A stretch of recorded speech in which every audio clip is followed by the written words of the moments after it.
உன்னை தெய்வம் என்பதா குருநாதன் என்பதா என்னை பார்த்து பார்த்து வளர்ப்பதனால் அன்னை என்பதா உன்னை தெய்வம் என்பதா குருநாதன் என்பதா என்னை பார்த்து பார்த்து வளர்ப்பதனால் அன்னை என்பதா உன்னை கடவுள் என்பதா கருணை வடிவம் என்பதா உன்னை கடவுள் என்பதா கருணை வடிவம் என்பதா ஐயா ஞானதானம் தந்த உன்னை தந்தை என்பதா ஐயா ஞானதானம் தந்த உன்னை தந்தை என்பதா. அனைவருக்கும் வணக்கம். உங்கள் அன்பு சகோதரி சுவனதா பேசுகிறேன். இன்று நாம் பார்க்க இருப்பது அற்புதமாக ஸ்ரீ வைகுண்டம் தலத்தில் நடைபெற்ற கந்த சஷ்டி விழாவில் அம்மா கருணை கடவுள் கந்தன் அப்படிங்கிற தலைப்பில் சிவத்திருமதி கோமதி திருநாவுக்கரசு அம்மையார் அம்மா திருவாவடுதுறை ஆதீன சமய பரப்புனர் சித்தாந்த செம்மல் ரொம்ப அற்புதமாக அம்மா பேசிய நிகழ்வோட ஒரு சிறு பதிவு தான் இது. அதில் அம்மா அதிகமாக குமரகுருபரர் பற்றியும் அகஸ்தியர் பற்றியும் ரொம்ப அருமையாக பேசியிருக்காங்க. அனைவரும் இந்த பதிவை பார்த்தும் கேட்டும் கருணை கடவுள் கந்தனின் அருளை பெறலாம் என்று முறைப்பணிகள் உங்கள் அன்பு சகோதரி சொன்னலதா. திருச்சிற்றம்பலம். வெற்றிவேல் முருகனுக்கு அரோகரா. 5ஆம் நாள் திருவிழாவான இன்று கருணை கடல் கந்தன் என்ற தலைப்பில் சிவனான பேரொளி திருமதி கோமதி திருநாவுக்கரசு அவர்கள் இன்று சொற்பொழிவாட்ட இருக்கிறார்கள். அவர்களை முருகபக்தர்கள் சார்பாக வருக வருக என வரவேற்கிறோம். இன்றைய நிகழ்ச்சி உபயதாரர் வட்டாட்சியர் அலுவலக ஊழியர் அனைவரையும் இந்த விழா முருகபக்தர்கள் விழாக்குழு சார்பாக உங்களை அன்புடன் வரவேற்கிறோம். இப்பொழுது கருணை கடல் கந்தன் என்ற தலைப்பில் கோமதி திருநாவுக்கரசு அவர்கள் சொற்பொழிவாட்ட இருக்கிறார்கள். ஆங்காங்கே இருக்கும் முருகபக்தர்கள் இந்த முருகன் திடலில் இந்த சொற்பொழிவை கேட்டு முருகனின் அருளை பெற்று செல்லுமாறு அன்புடன் அழைக்கிறோம். முருகபக்தர்கள் குழு. ஓம் நம சிவாய. மண்ணுலகதனிற் பிறவி மாசர எண்ணிய பொருளெல்லாம் எளிதில் முற்றுற கண்ணுதல் உடையதோர் களிற்று மாமுக பன்னவன் மலரடி பணிந்து போற்றுவோம். முருகனே செந்தில் முதல்வனே மாயோன் மருகனே ஈசன் மகனே ஒருகை முகந்தம்பியே என்னுடைய தண்டைக்கார் எப்பொழுதும் நம்பியே கைதொழுவேன் நான். வேண்டி ஸ்ரீ விநாயகர் தத்துவம் முதலாகவும் முழுமுதற் பரம்பரையாகவும் இறந்தருளை அருள்பாலிக்கிறார். அந்த ஆனைமுக பெருமானின் பாத கமலங்களுக்கு பல கோடி நமஸ்காரங்களை கூறி அந்த சராசரங்கள் எல்லாம் நீக்கமர நிறைந்திருக்கும் கந்த சஷ்டி நாயகனான சுப்பிரமணிய சுவாமியினுடைய திருவடிகளை வணங்கி திருவாவடுதுறை ஆதீன குருமகா சன்னிதானம் அவர்கள் பொன்னார் திருவடிகளை மனமொழி மெய்களால் வணங்கி அருமையான கந்த சஷ்டி பெரும் திருவிழாவிலே அந்த கந்தனுடைய பெருமை என்ன, அவன் எப்படி கருணை கடல், அதை பற்றி நாம் அனைவரும் சேர்ந்து சிந்திக்க ஒரு அருமையான வாய்ப்பை இறையருளும் குருவருளும் கூட்டுவித்த அப்படி அழைத்து எனக்கு வாய்ப்பை கொடுத்த சகோதரர்களுக்கும் நல் உள்ளங்களுக்கும் நன்றி கலந்த வணக்கங்களை தெரிவித்து இன்றைய உபயமாக வட்டாட்சியர்களுடைய அனைத்து அங்கே இருக்கக்கூடிய அனைத்து சாப்புகளுக்கும் நன்றியையும் வணக்கங்களையும் மீண்டும் மீண்டும் தெரிவித்து எல்லாவற்றிற்கும் மேலாக இங்கே வருகை புரிந்திருக்கும் முருகன் அவருடைய திருப்பாதத்தையே மனதிலே சுமந்து கொண்டிருக்கும் அடியார் பெருமக்களாகிய உங்கள் அனைவருக்கும் உங்கள் உள்ளத்திலே சைதன்யமாக சுடர்விடும் பேரொளியை வாழ்த்தி வணங்கி, நாம் என்னதான் படிச்சாலும் ஒலிபெருக்கி நல்லா இல்லைன்னா நம்மளால பேச முடியாது. எனவே அருமையான ஒலிபெருக்கியை கொடுத்த அன்பு சகோதரருக்கும் நன்றியையும் வணக்கங்களையும் வாழ்த்துக்களையும் தெரிவித்து நம்முடைய சிந்தனைக்குள்ளாக நாம் செல்வோம். யாமோதிய கல்வியும் எம்மறிவும் யாமோதிய கல்வியும்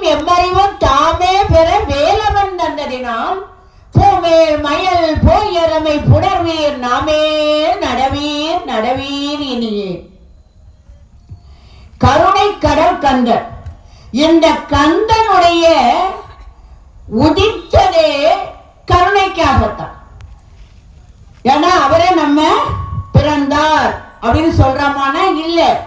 சைவ சித்தாந்தம் சொல்லுவோம், இல்லாதது தோன்றார், உள்ளது மறையார் அப்படின்னு சொல்லும். அதுபோல எப்பொழுதுமே இருக்கக்கூடிய நித்திய வஸ்துவாக இருக்கக்கூடிய அந்த பரம்பொருள் ஐந்து முக சிவனே ஆறுமுகமாக அவதாரம் செய்தார். அப்படிப்பட்ட நிலையிலே அவர் 45 நாள் ஒரு மண்டலம் சொல்லும். ஆனா உண்மையிலே ஒரு மண்டலம் எவ்வளவுனா 48 நாட்கள் தான் ஒரு மண்டலம்.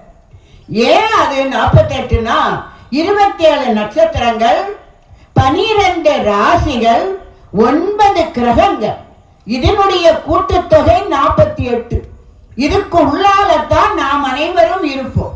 அப்ப நம்முடைய துன்பங்கள் நீங்கணும்னா இந்த ஒவ்வொரு ராசிக்கு கிரகத்துக்கு எல்லாத்துக்குமா 48 நாள் ஒரு நிகழ்ச்சி நல்லபடியா நிறைவேறணும். அப்ப யாரை நாம் வணங்குகிறோம், அது முருகனா சிவனா என்பது கேள்வி இல்லை. ஏன் கேட்டா பகவான் கண்ணன் கீதையிலே சொல்லுகிறார், அவனுக்கு ஒரு உருவம் இருக்கா இல்ல, ஒரு நாமம் இருக்கா இல்ல. அந்த உருவமும் நாமமும் நம்ம தான் கொடுத்திருக்கோம்.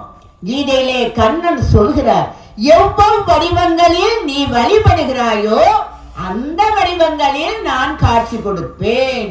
நீ அம்பிகையா கூப்பிட்டா நான் அம்பிகையா வருவேன், நீ முருகனா கூப்பிட்டா நான் முருகனா வருவேன், நீ சிவனா கூப்பிட்டா நான் சிவனா வருவேன்.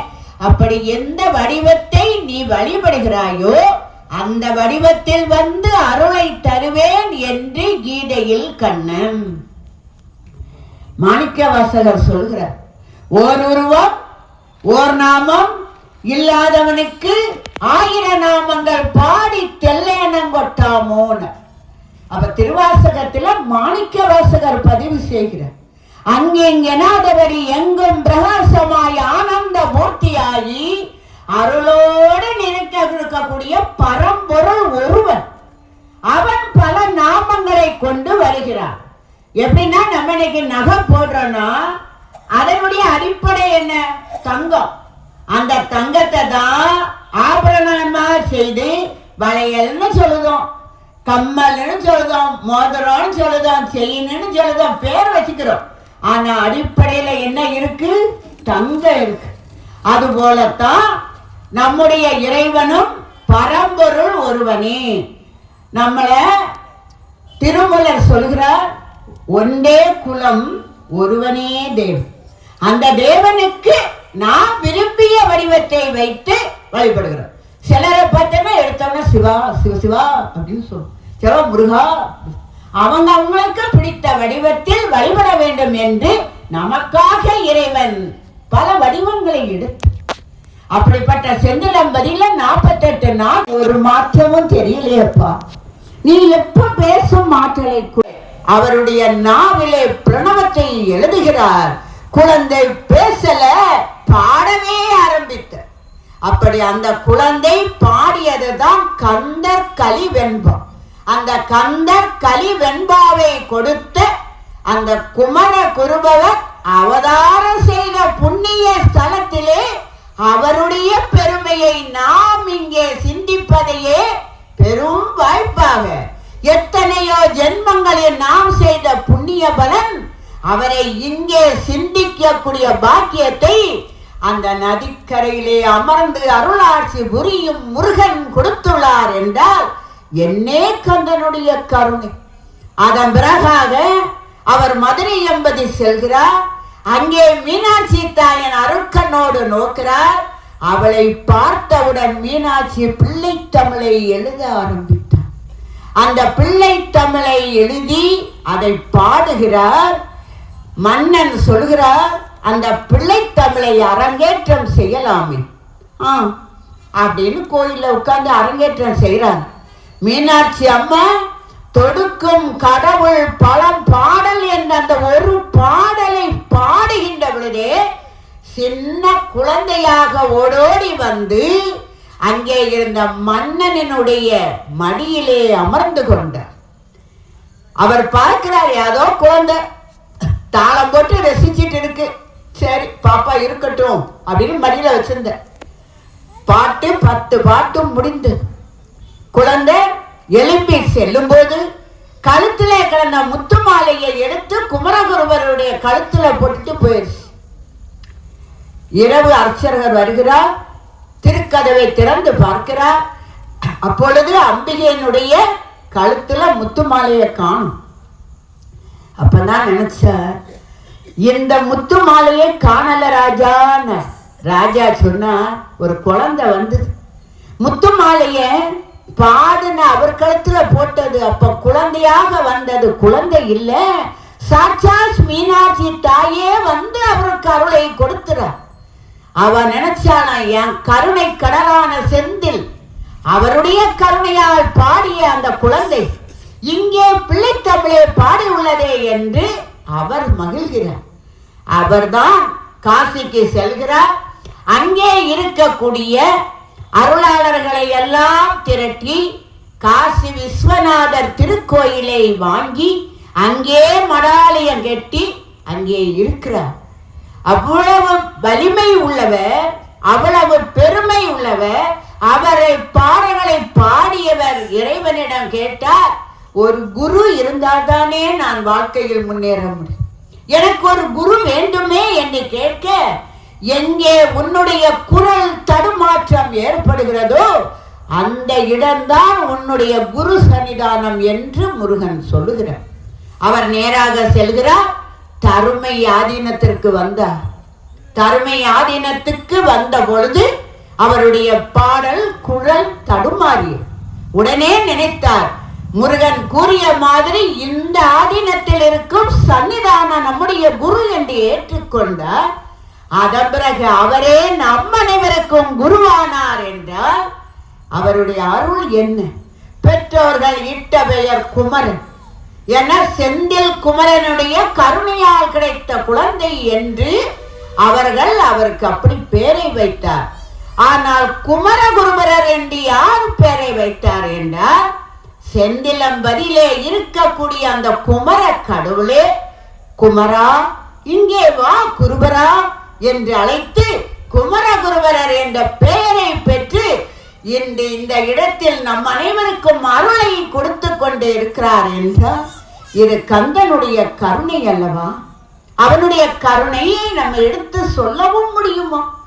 ஒவ்வொரு ஆளுக்கும் இன்று வரையிலும் கருணை புரிந்து கொண்டுதான் இருக்கு. அங்கே எழுதப்பட்டுள்ளது என்றால் என்னே இறைவனுடைய கருணை.